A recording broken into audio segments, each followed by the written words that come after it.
Hello. तो चलो ये बच्चे, आज हम मैथमेटिक्स का आपका 12 साइंस का पार्ट फर्स्ट का चैप्टर नंबर सेकंड मैट्रिसेस देखने वाले हैं। तो सब लोग ध्यान से देखिए, कुछ दिक्कत आती है तो हम हैं, कोई डरने की जरूरत नहीं है। बहुत सिंपल तरीके से आपको हर चीजें बताने वाले हैं। तो थोड़ा बहुत आप मैट्रिक्स के बारे में तो जानते हैं, 11th में आपने पढ़ चुका है ऑलरेडी, है ना।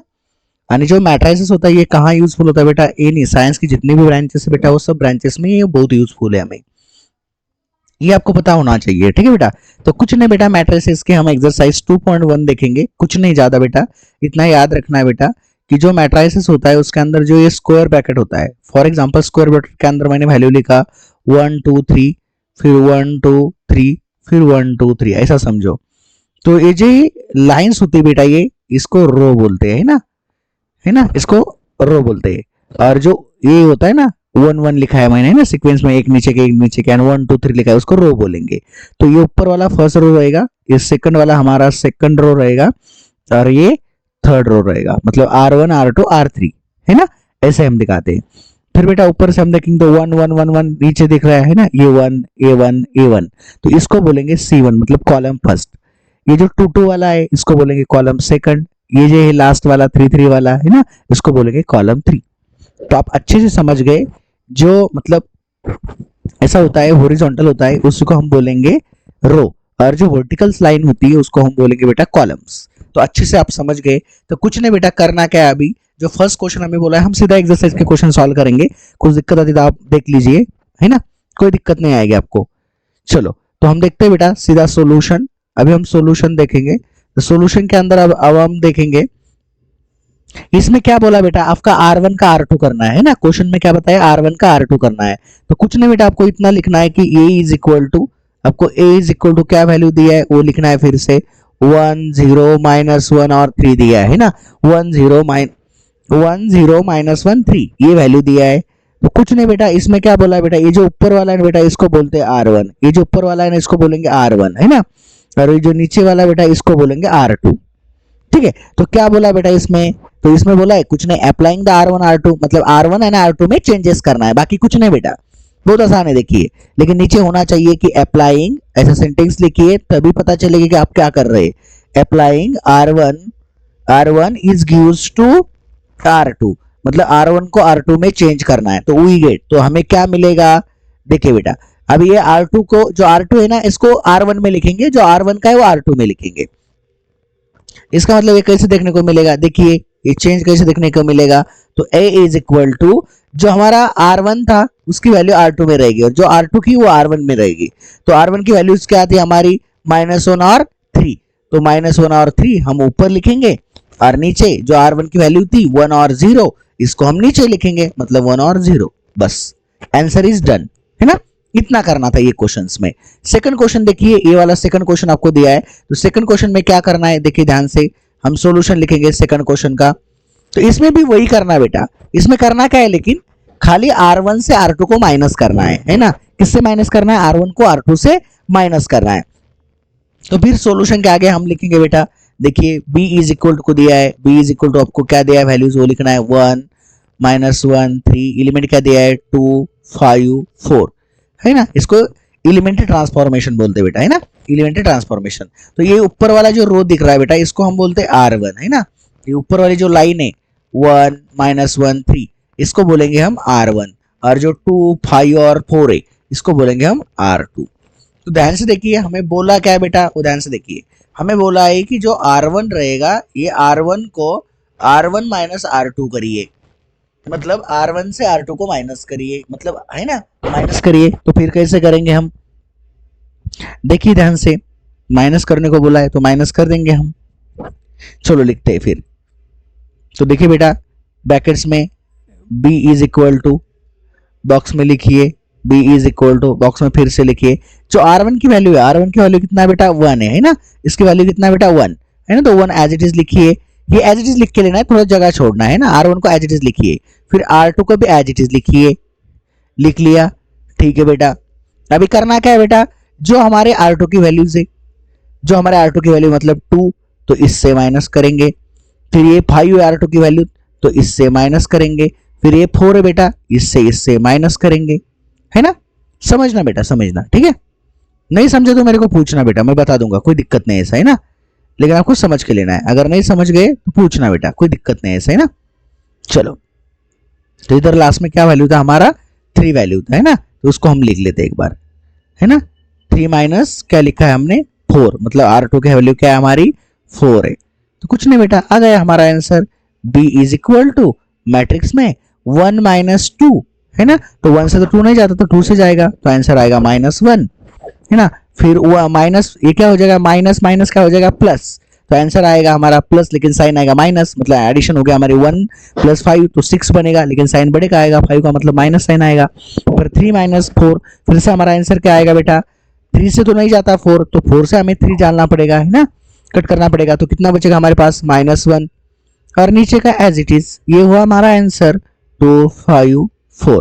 तो आंसर इज डन। बस इतना करना था, इतना सिंपल है बेटा, एलिमेंट्री ट्रांसफॉर्मेशन, इतना सिंपल है बेटा, बहुत, है ना। अच्छे समझ गए होंगे। कुछ नहीं किया बेटा, R1 को R2 से माइनस किया, बस इतना किया, ठीक है। ध्यान से देखना बेटा, बहुत बढ़िया समझ गए आप लोग, है ना। आप लोग बढ़िया तरीके से समझ गए, है ना। आई होप आप समझ गए होंगे, है ना, समझ गए अच्छे से। फिर से हम 3 नंबर वाला क्वेश्चन देखते हैं कि इसमें क्या बोला है। चलो ध्यान से देखिए आप लोग, अभी इसमें क्या बोला है वो देखते हैं हम, है ना। वही करना है हमें, उधर उधर जैसा बोला था वैसा ही करना है, जैसे हम ट्रांसफॉर्मेशन कर रहे थे फर्स्ट और सेकंड में, वैसा ही 3 नंबर का क्वेश्चन भी हमें करना है। तो देखिए ध्यान से क्या करना है वो। चलो,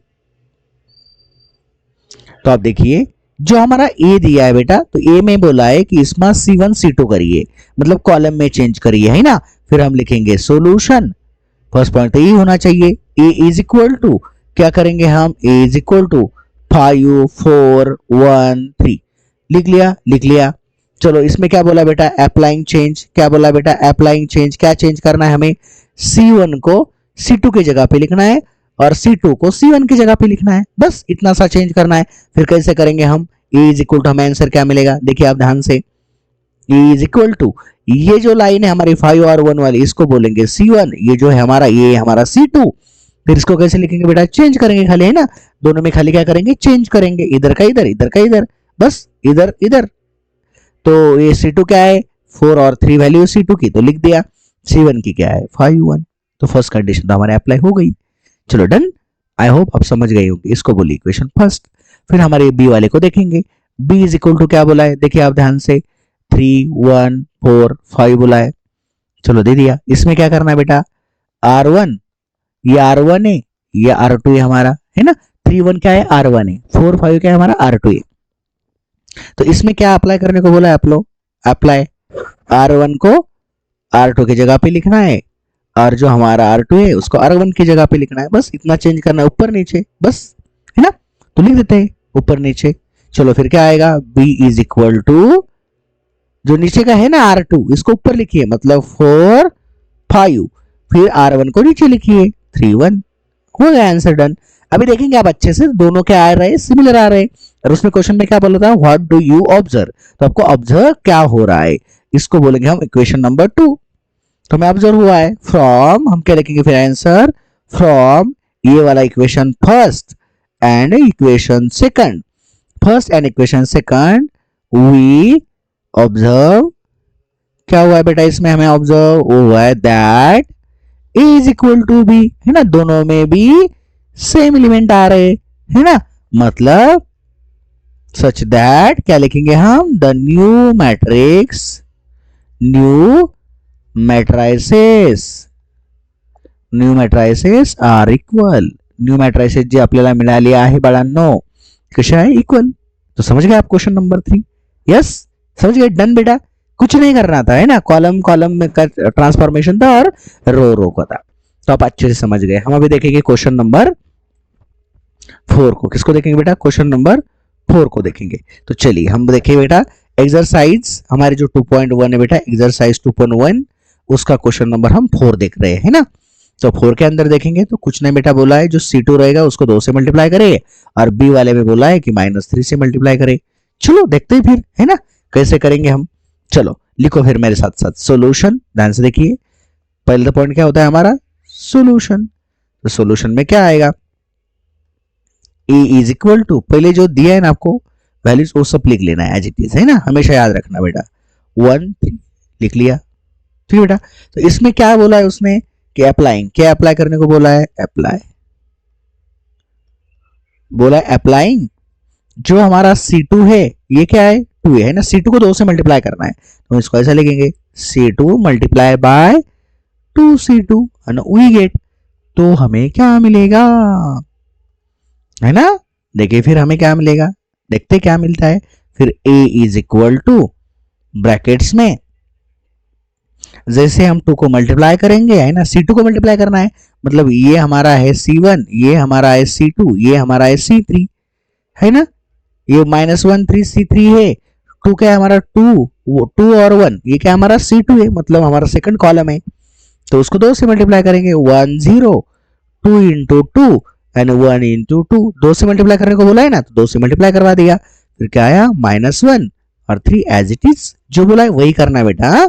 तो A इज इक्वल टू हमें क्या मिला बेटा 1 0 एज इट इज रहेगा, इसका 2 इंटू 2 क्या बन गया बेटा, 2 इंटू 2 क्या बन गया बेटा 4 और 1 इंटू 2 क्या बन गया बेटा 2, तो -1 और 3 ये मिला हमें A इज इक्वल टू, है ना। तो इसको बोलेंगे इक्वेशन नंबर फर्स्ट, ठीक है, समझ गए बेटा। चलो तो हम नेक्स्ट देखेंगे बेटा, जो B वाला है उसमें क्या बोला है, B इज इक्वल टू हमें बोला है, देखिए ध्यान से 1 0 2 और क्या वैल्यू दिया है 2 4 5 ये हमें वैल्यू दिया है, और बोला क्या कंडीशन क्या अप्लाई करने को बोला है कि -3 से उसको क्या करो R1 को मल्टीप्लाई करो, तो चलिए करते हैं बेटा। तो हम बोलेंगे अप्लाइंग, है ना, नाउ उसके बाद, है ना, नाउ बोलेंगे अप्लाइंग, फिर हम अप्लाइंग करेंगे कंडीशन हमारी, है ना, अप्लाइंग R1 मतलब जो हमारा R1 है बेटा उसको मल्टीप्लाई करने को बोला है, तो R1 इज मल्टीप्लाई बाय -3 तो वी गेट, तो क्या मिलेगा हमें, तो देखिए बेटा क्या मिल रहा है ना,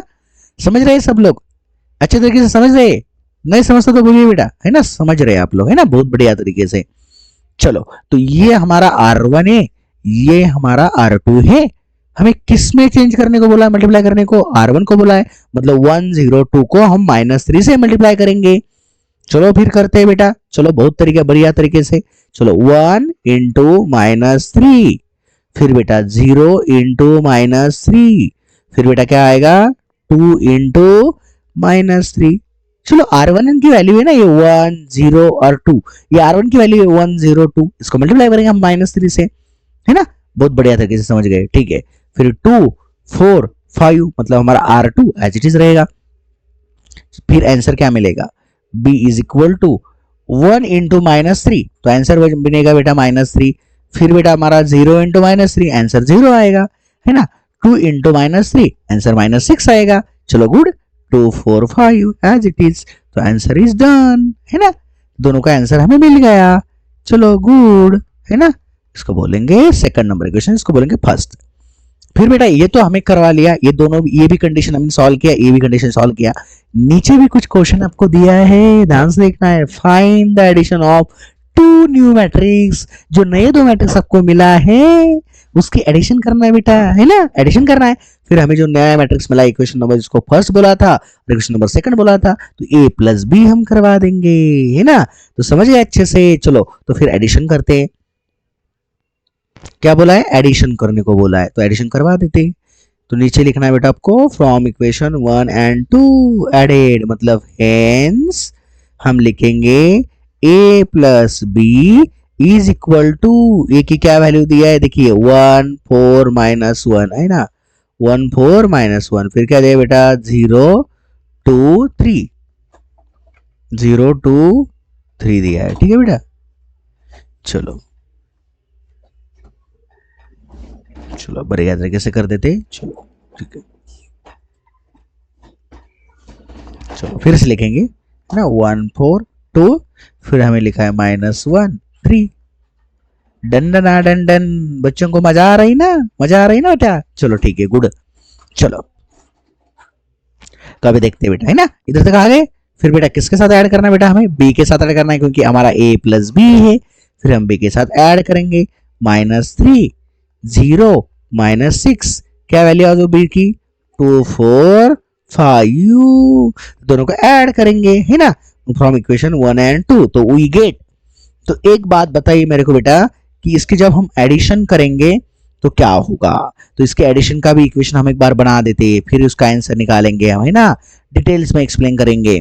तो 1 प्लस माइनस 3 लिख दीजिए। फिर क्या आएगा बेटा आपका सेकंड का 4 प्लस 0, ये 4 और ये 0 की एडिशन होगी, ये 1 और ये 3 की एडिशन होगी। ध्यान से देखना बेटा, इधर ध्यान से देखना, नहीं समझ रहे तो आप ध्यान से देखना बेटा। देखिए ये 1 और ये 3 की एडिशन होगी, फिर बेटा ये 4 ये 0 की एडिशन होगी, फिर ये -1 और -6 की एडिशन करेंगे, है ना। फिर नीचे 0 2 फिर 2 4 फिर 3 5। बहुत आसान है ना। समझ गए आप लोग, है ना, समझ गए, है ना। अब काफी होशियार यार। चलो ठीक है, तो कैसे करेंगे फिर हम, देखिए 4 प्लस 0, फिर हम क्या करेंगे -1 प्लस -6, ठीक है। फिर हम क्या करेंगे, ये 0 और इधर का 2 दोनों की एडिशन करवा देंगे, फिर 0 प्लस 2 फिर 2 प्लस 4 2 प्लस 4 फिर बेटा 3 प्लस 5। ठीक है बेटा, तो आंसर क्या मिलेगा हमें a प्लस बी का। तो देखिए 1 प्लस -3 म्हणजे 1 -3, तो हमारा आंसर क्या मिल रहा है बेटा -2। ठीक है, फिर 4 प्लस 0, तो आंसर क्या मिल रहा है मेरा 4। फिर -1 माइनस प्लस क्या हो जाएगा इधर माइनस, मुझे -1 -6, तो ये बन जाएगा आंसर -7। करेक्ट ना, समझ गए सब लोग। ठीक है, 0 प्लस 2, तो आंसर बनेगा 2।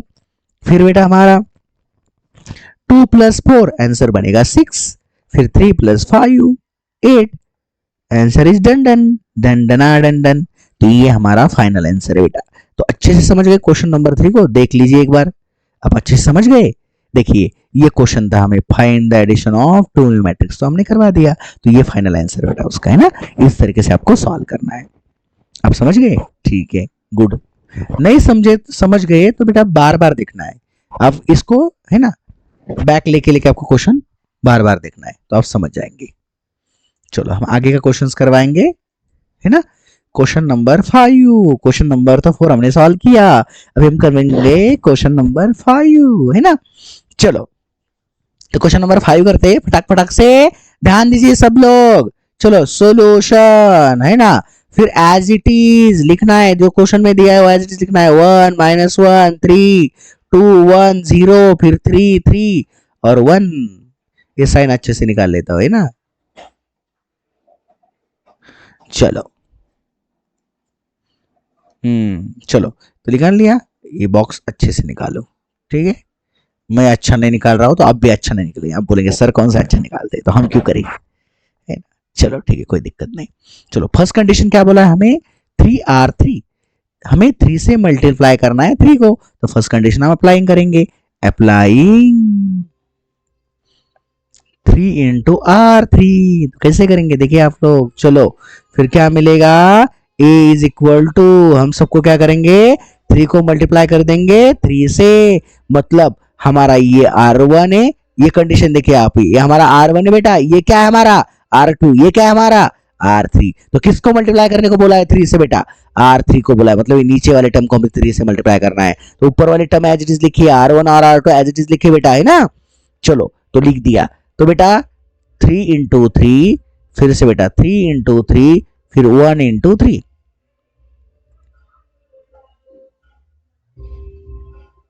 अच्छे से लिखते थोड़ा आप समझ जाएंगे। चलो -1 1 फिर 3 फिर 0,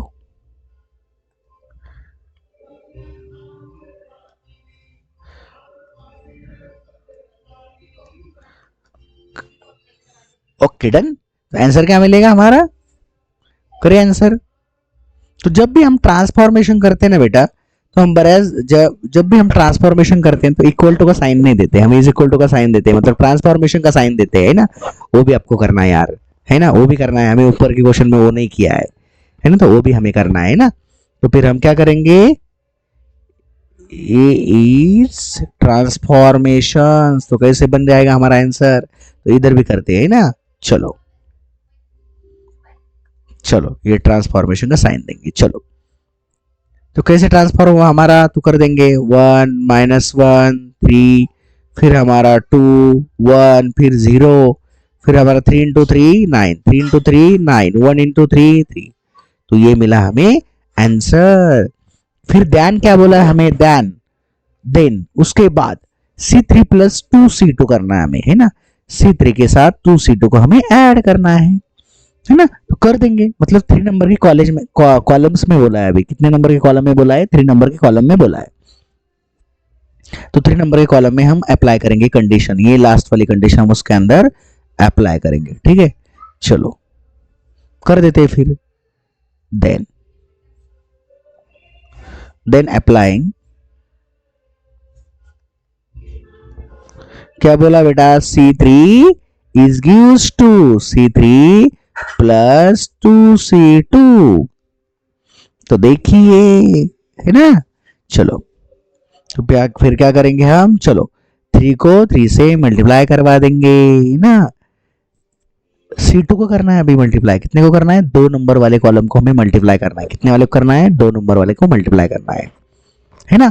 एंड देन क्या करना बेटा, उसको ऐड करना है। चलो क्वेश्चन को पढ़ लिया अच्छे से, फिर से एक बार है ना क्वेश्चन को पढ़ना है बेटा, ध्यान से पढ़ना है क्वेश्चन को, है ना, बहुत बढ़िया तरीके से, है ना। तो क्या बोला है उसने, देन अप्लाइंग द C3, मतलब C3 प्लस 2 इंटू C2 करना है ना। लेकिन कब करना है बेटा, जो हमें अभी आंसर मिला है ना चेंज करने के बाद, उसके साथ करना है। और करना किसके साथ है बेटा, C2 को, है ना। मतलब ये C2 की वैल्यूज, ये C2 है हमारा, ये C3 है और ये C1 है।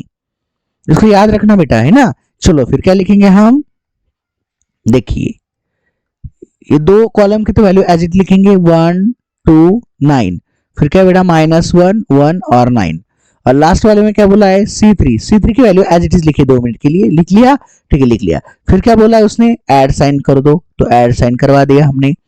फिर क्या बोला है, 2 2 लिखेंगे, 2 से मल्टीप्लाई करने को बोला है। 2 से किसको मल्टीप्लाई करने को बोला है, चलिए ध्यान से देखिए, 2 नंबर कॉलम की वैल्यूज यूज करना है। मतलब 2 नंबर कॉलम की फर्स्ट रो में कौन सी वैल्यू बेटा, -1 से करेंगे। इधर कौन सी वैल्यू बेटा, 1 वैल्यूज है। फिर इधर कौन सी वैल्यू बेटा, 9 वैल्यूज है।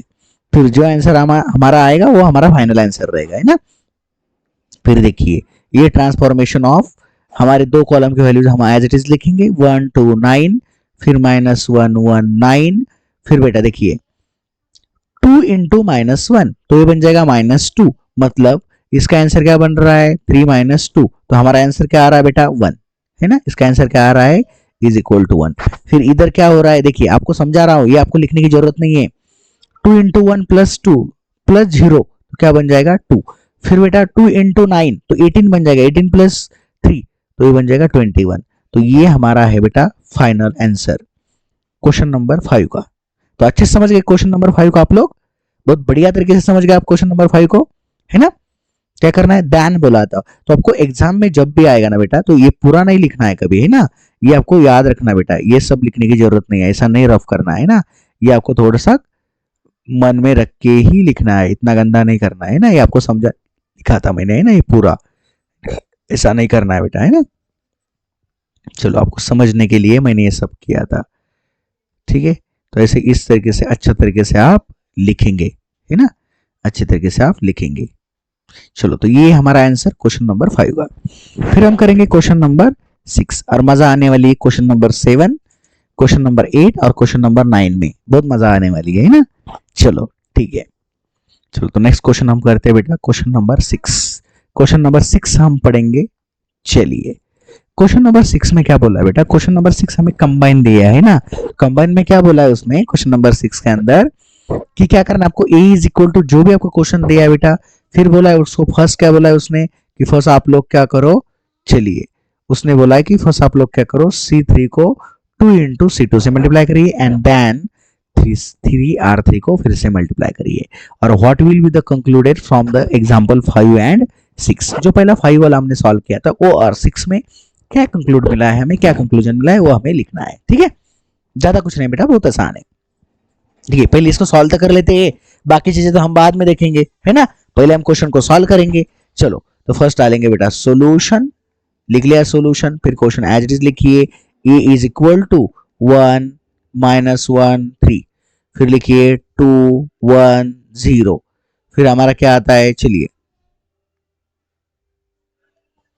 फिर हमारा क्या आएगा देखिए नीचे है ना 3 3 1 और हमारा square bracket as it is. चलो लिख लिया बेटा। तो फर्स्ट क्या बोला है उसमें C3 को क्या करना है, जो हमारा C3 बेटा उसको +2 इंटू C2 से क्या करना है मल्टीप्लाई करना है। तो अप्लाइंग फर्स्ट कंडीशन हम अप्लाई करवा देंगे है ना। अप्लाइंग आप क्या कर रहे हो समझना चाहिए, इसलिए applying C3 C3 plus 2C2 ठीक है। तो हम अप्लाइंग करेंगे तो हमारा ट्रांसफॉर्मेशन हो रहा है तो साइन भी वही देंगे, हम साइन चेंज करेंगे। चलो फिर क्या लिखेंगे हम देखिए C3 जो है ना C3 उसको हमें ऐड करना है बेटा 2 इंटू C2 से, जो हमने 5 में किया था वही इधर भी करना है, एज इट इज करना है बेटा, कोई चेंज नहीं करना है। चलो तो हमारा C1 और C2 एज इट इज रहेगा। पहले तो ये समझ लीजिए कि ये हमारा C1 है, ये हमारा C2 है, ये हमारा C3 है, मतलब 1 2 3 ये हमारे C1 की वैल्यूज है। वैसे ही बेटा वैसे इसी तरीके से हमारी C3 की वैल्यू है 3 0 और 1 ठीक है। तो चलिए उसके साथ हमें करना है तो इसको एज इट इज लिखेंगे 1 2 3 फिर -1 1 फिर 3। फिर हमारा आंसर क्या है बेटा C3 के साथ चेंज बोला है तो हम क्या लेंगे C3 की वैल्यू लेंगे 3। उसके बाद क्या करेंगे प्लस, फिर क्या वैल्यूज है उसको लिख लीजिए एक बार, उसके बाद प्लस करिए। नहीं समझता तो आराम से करिए, कोई दिक्कत नहीं है ना। इंटू 2 इंटू अभी C2 के वैल्यूज यूज करना है, इसके साथ करेंगे -1, इसके साथ हो जाएगा 1, तो इसको 1 करेंगे फिर इसके साथ हो जाएगा 3। बहुत आराम से करना है। मैं समझ गया कि आप ये समझ गए ये बहुत आसान है। आप लोग बोलेंगे सर ये बहुत आसान है, इतना क्यों समझा रहे हैं, लेकिन बेटा हर चीज आप समझ के करो तो गलती होने की चांस ही नहीं है ना। कभी कभी साइन में आप गलती करवा देते हैं तो जो फाइनल आंसर आता है उसके अंदर आपकी दिक्कत आती है फिर, ठीक है। चलो ये चैप्टर बहुत आसान है, आप भी समझ रहे हैं ना, आपको पता है कि ये बहुत आसान चैप्टर है, लेकिन इसमें साइन में बहुत कंफ्यूजन होता है, इसलिए आपको अच्छे से करना है ना, जल्दबाजी नहीं करना है। तो फिर क्या होगा अभी कर लीजिए, इसका आंसर क्या आएगा इज इक्वल टू, देखिए इसका आंसर क्या आएगा, इसका आंसर मिल जाएगा हमें देखिए मल्टीप्लिकेशन, ये तो रो को तो एज इट इज लिखेंगे हम 1 2 3, फिर लिखेंगे -1 1 और 3, फिर बेटा 3 2 इंटू -1 पहले इंटू करेंगे हमें ना, 2 इंटू -1 -2 बन जाएगा, तो आंसर आएगा बेटा हमारा 1। फिर बेटा 2 इंटू 1 तो हमारा 0 0 प्लस 2, 2 इंटू 1 2 प्लस 0 ऐड करेंगे तो 2 आंसर आएगा। फिर नीचे बेटा 2 इंटू 3 तो 6 प्लस 1 क्या बन जाएगा बेटा 7, तो ये हमें आंसर मिला इसका चेंज करने के बाद। अभी देन बोला है ना, उसके बाद जो हमारा R3 है देन मतलब जो आंसर आया है उसका R3 को 3 से मल्टीप्लाई करना है, R3 को 3 से करना है ना। फिर देखिए आप लोग अप्लाइंग, फिर नीचे क्या लिखेंगे आप अप्लाइंग, क्या अप्लाई करेंगे ये वाला अप्लाई करेंगे ना, अप्लाइंग R3 को क्या अप्लाई करेंगे हम 3 से मल्टीप्लाई करेंगे, यही हमें चेंज करना है। मतलब ये जो आंसर आया है इसी में तो वी गेट, तो क्या मिलेगा हमें देखिए इसमें करना है जो भी करना है मल्टीप्लाई, इसके 3 नंबर के रो को हमें मल्टीप्लाई करना है। तो बाकी तो एज इट इज लिखेंगे 2 रो, तो लिख लीजिए फिर 2 row as it is, 2 row as it is लिखेंगे 1 -1 1 फिर 2 1 फिर 2, फिर बेटा 3 इंटू 3 अभी डायरेक्ट लिखते हैं ना, अभी तो आप समझ गए कि क्या करना है। तो 3 इंटू 3 क्या आ जाएगा हमारा देखिए ये हमारा 3 और ये 3 से मल्टीप्लाई करेंगे तो 3 इंटू 3 हमारा बन जाएगा 9, फिर से बेटा ये 3 और इधर के 3 को मल्टीप्लाई करेंगे तो बन जाएगा हमारा फिर से 9, फिर हमारा 7 इंटू ये 3 और 7 को भी मल्टीप्लाई करेंगे तो बन जाएगा 21, है ना। तो हम देखेंगे कि जो हमारा आंसर इसमें आ रहा है ना, वही आंसर आप देखेंगे तो आपका ऊपर भी देखने को मिल रहा है ना। क्वेश्चन नंबर 6 और क्वेश्चन नंबर 5, क्वेश्चन नंबर 5 में भी वही आंसर आया था, है ना, आप देख सकते हैं ना, है ना। देखो ये 5 नंबर का है हमारा, 5 नंबर का है तो 5 नंबर का देखिए 5 नंबर का क्वेश्चन, तो 5 नंबर में हमारा वही आंसर आया है और हमारा 6 नंबर में भी वही आंसर आया है। तो दोनों के मिलके पूछा है कि what do you conclude from the example number 5 and 6, तो क्या कंक्लूजन मिलेगा। चलो तो लिख देते हैं, हम इधर लिखते हैं ना, इधर लिखते हैं, हमारे पास जगह है तो इधर लिख देंगे। तो हम लिखेंगे फ्रॉम एग्जांपल नंबर 5 और 6 conclude that the change in the order of elementary transformation has no effect on the new matrix। New matrix के अंदर कुछ भी इफेक्ट दिखने को नहीं मिला है, दोनों की न्यू मैट्रिक्स सेम आई है, ठीक बेटा समझ गए। तो हम सिंपल से लिखेंगे from example number 5 and example number 6, है ना। एग्जाम्पल नंबर 6, वी कंक्लूडेड, है ना। कंक्लूड क्या हुआ बेटा, conclude that the change in